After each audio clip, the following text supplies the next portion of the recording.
আপনি তো গার্লফ্রেন্ডের সাথে খাইতে বসলে 1000 টাকা বিল হয়, হয় না?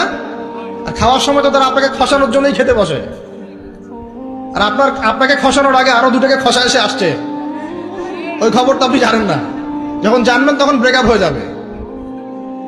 এটা এক ট্রেন্ড হয়ে গেছে। তো এই যে টাকা পয়সা নষ্ট হয় না ভাই, চায়ের দোকানে বসলে টাকা নষ্ট হয় না?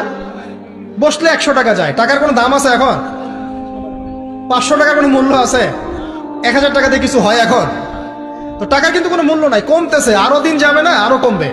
এটাকে আমি বলিনি আগে, বা এক শ্রেণীর স্কলার বলেন নাই, যত দিন যাবে দেখবেন আরো কমতে থাকবে। তো এখানে বলি সাস্টেইনেবল সম্পদ কি হবে তাহলে? জমি জমা হতে পারে, গোল্ড হতে পারে, আপনার সিলভার হতে পারে, আপনার গবাদি পশু হতে পারে, ব্যবসা ইনভেস্টমেন্ট হতে পারে, সাস্টেইনেবল অ্যাসেটে আসে। তো টাকা পয়সা আমরা কিন্তু প্রচুর অহেতুক নষ্ট করে ফেলি। এগুলো জমায়ে বইপত্র কিনে বাসায় পার্সোনাল একটা লাইব্রেরি করা যায় না? খুব কষ্ট হবে।